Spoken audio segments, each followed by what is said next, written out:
I will never look at cats the same way again.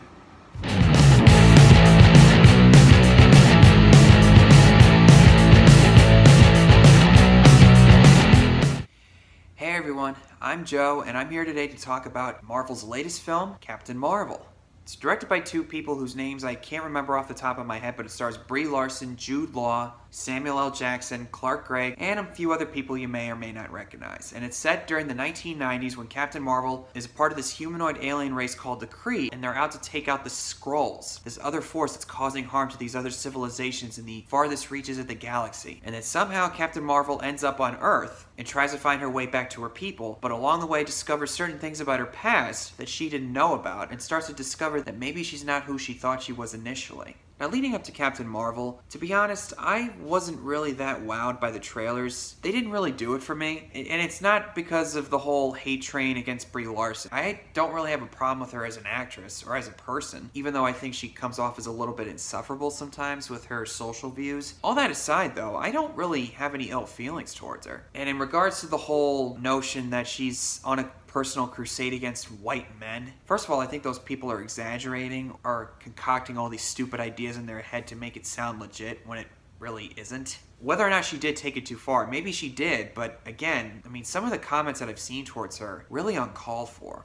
All that aside though, hearing all the bad reviews that I was hearing from certain people, I didn't really know what to expect, so I kept my expectations like really, really low. And then, by the time it was over, I truly do not understand why this movie's getting a lot of hate. Did we watch the same movie? Or did they just go in blinded by their distaste towards Brie Larson? Whatever the case is, I ended up walking out of there going, you know what? That was a solid Marvel movie, and I think it's a lot better than people are giving it credit for. It's really not that bad. Okay, it's not a perfect movie, but let's be honest, no movie's perfect. This one definitely feels very reminiscent of the Phase 1 era of the Marvel films, especially since it's an origin story for a new superhero character that we've never seen before, like the general audience at least. And this is set during the 1990s, before Iron Man was even a thing, long after Captain America was thought to be dead. So we're in a time where it definitely feels like it was pulled out of the 2008-2012 era of Marvel, but there's actually some things that they do here that feel very refreshing. And I'm going to go into some mild spoilers here, so if you haven't seen it by now, I strongly suggest you watch the film, but just note, there's going to be some spoilers. Not going to talk about everything, but you've been warned. In regards to the casting characters, I think Brie Larson actually did a pretty good job as Captain Marvel. Is it an Oscar-worthy performance? No, but I don't really think we should expect that from her. Even though she did win an Oscar award for her performance in The Room, I don't think we should expect that every single time. I feel like I'm in the minority on this movie and with her character because I'm hearing a lot of people say that Brie Larson was bad. I liked her.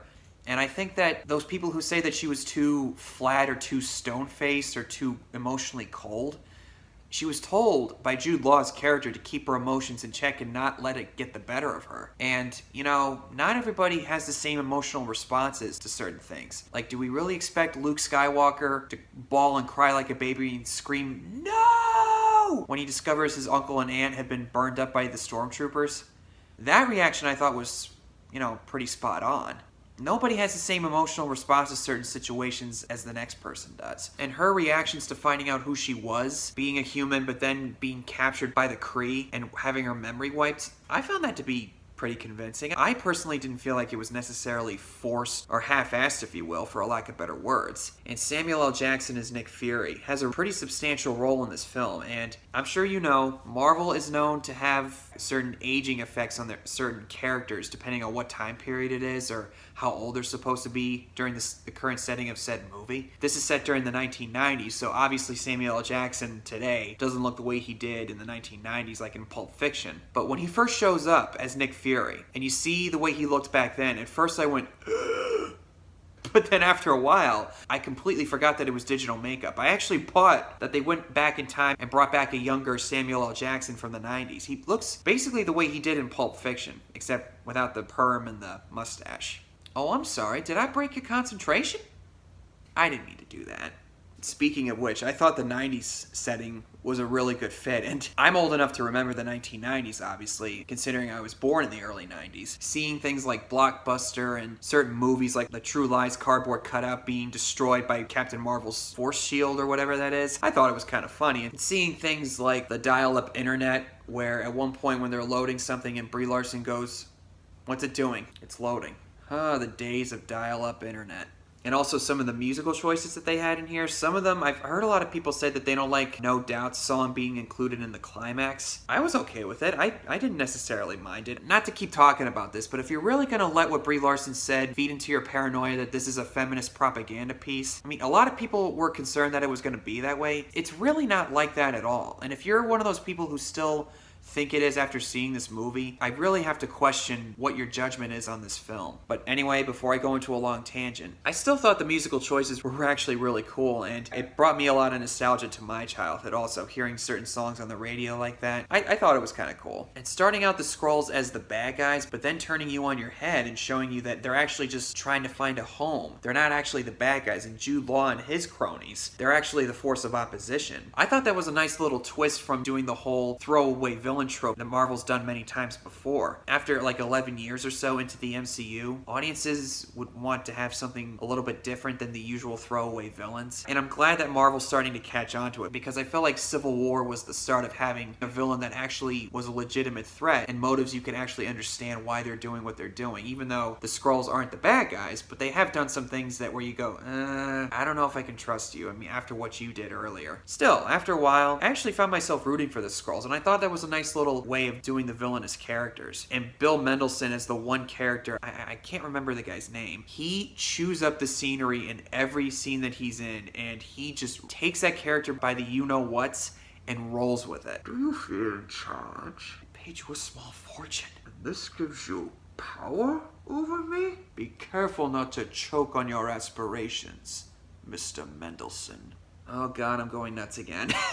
Ever since seeing him in those two movies, Dark Knight Rises and Rogue One, I can't see him and not think of those two scenes. And it also does a really good job of tying in the rest of the MCU together by like having the Tesseract show up and obviously seeing the S.H.I.E.L.D. agents around. And also showing where Nick Fury came up with the term of the Avenger Initiative, seeing Carol Danvers' fighter jet saying Avenger go from the Protector Initiative to the Avenger Initiative, which I thought was a really cool little Easter egg and a nice idea for coming up with the name Avengers. Again, unlike certain people out there, I didn't have a problem with it. And also, the cat. I don't know the comics, so I didn't know what to expect from this thing. I just thought it would be a nice little animal to have around, and might actually just harmlessly go like and cause the villain to do something, bad, which helps the good guys win. But this thing is actually an alien. Like the moment that it opened its mouth and had those tentacles coming out, like, which felt like a mixture between Groot slaughtering all those guys in the first Guardians of the Galaxy or seeing a Rathtar in The Force Awakens go like, I sat there with my jaw hanging really close to the ground going, oh. Because like I said, I will never look at cats the same way again, which will never look at birds the same way again.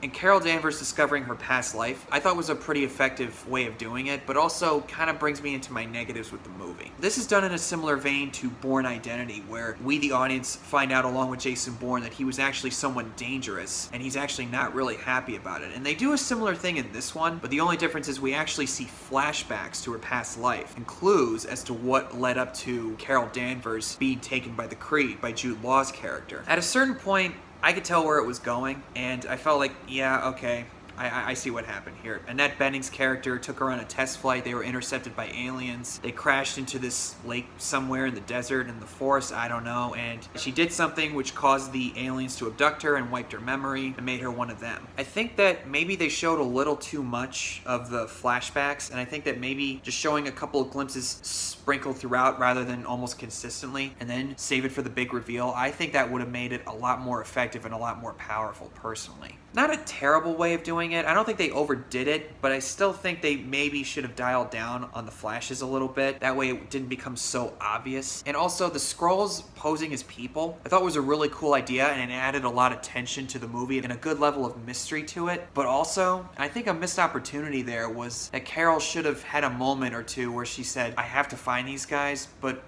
What if that person's not a Skrull? I don't want to cause harm to people. I think Marvel might have missed a trick there. So I think that if they showed her at least once or twice questioning, I don't know. I think it would have been a little bit cooler and, made her do something questionable and having her say, I really need to think before I act. Because every time she went out and punched this older woman or really gave it to this one guy who was seemingly just this normal looking hillbilly or whatever, she was actually pretty much on point. Oh, okay, that is an alien. Okay. I would have liked one more scene or two where she realized, oh, never mind. It's not horribly done, but it's just something I would have liked to have seen. But to go back on the plus side a little bit, let's talk a little bit about Stan Lee's cameo and the tribute to him. This was tough. Stan Lee, for many Marvel fans, including myself, was a huge, huge inspiration for me. And seeing the tribute to him and the Marvel logo with all the cameos that he's done in the MCU, the audience was really, really eating it up. And when I realized what was going on, I literally turned to my mom and said, I'm gonna start crying. And then when his cameo showed up on the bus, where Carol sees him sitting reading this newspaper or whatever, supposedly from the movie Mallrats, the script that he was reading, and she gives him a little smile and goes on her way. I laughed, but at the same time I went,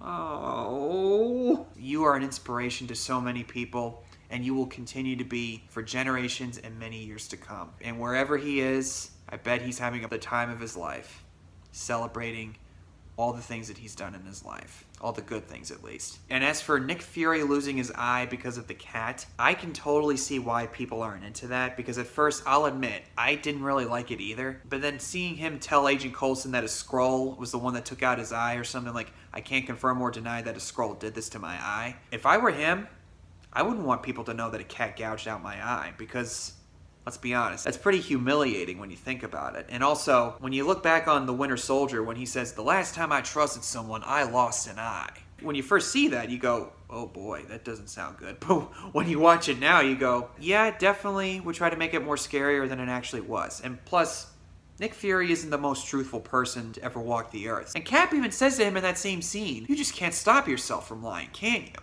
He's a spy. He's a professional liar. That's what he does. Should be no surprise coming from Nick Fury. Not at all.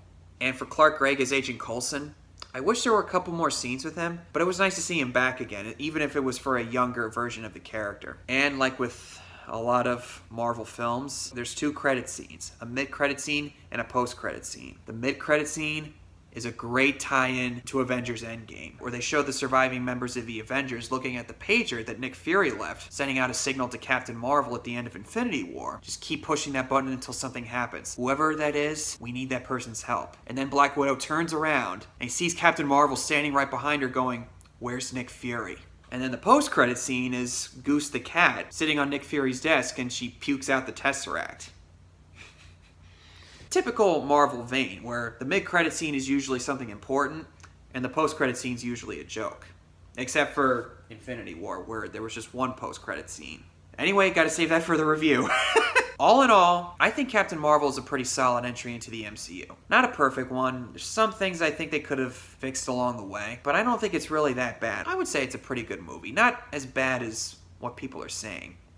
Not at all. And, if there's some people out there who didn't care for it, I'm not going to necessarily dispute that. But I think a good portion of the people giving this movie bad reviews, again, correct me if I'm wrong, but I feel like a good portion of those people are doing it just because they don't like what Brie Larson said in interviews, that she wants more diversity for her press tour, or that she wants to open up to people that aren't just necessarily white people or something. I don't know. You could debate about how she should have said it. To go into this hate parade and just tear the movie down just because of what she said, you really need to get a grip on yourselves. You really do. Really like Captain Marvel, and I can't wait to see how she is in Endgame. So thank you guys for watching my review of Captain Marvel. Let me know what your thoughts are down below, whether you love it, like it, think it's alright, or if you hated it. Whatever the case is, just comment below and tell me your thoughts, and stay tuned for more reviews coming up soon of the first Avengers movie, Age of Ultron, and Infinity War. And also, stay tuned for a special review I'm going to do for St. Patrick's Day, where I'm going to talk about Far and Away with Tom Cruise. So stay tuned for any updates. Thank you guys again for watching, and I'll see you all next time.